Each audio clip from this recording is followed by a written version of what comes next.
iba.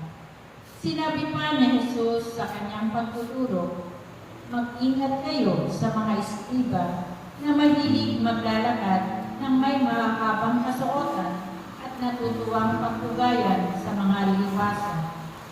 Ang ibig nila ay ang mga tanging luklukan sa mga sinagoga at ang mga upuang pandangal sa mga piging.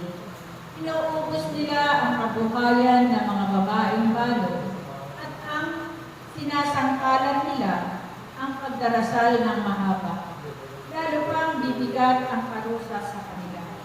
Umupo si Jesus sa tapat ng hulugan ng mga kaloob doon sa templo at pinagbasdan ang mga taong naguhulog ng salapi. Maraming mayayamang nanghulog ng malalaking halaga.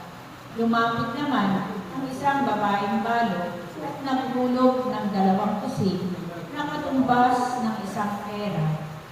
Tinawag ni Jesus ang kanyang mga alagad at kanyang sinabi, sinasabi ko sa inyo, ang 2 balong iyon ay naghulog ng higit sa kanilang lahat, sapagkat ang iba ay nakaloob ng bahagi lamang nang hindi na nila kailangan.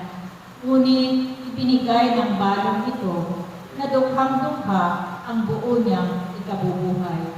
Ito ang mabuting balita ng ating kaligtasan. Pinupuri ka namin, Panginoon Hesus Kristo.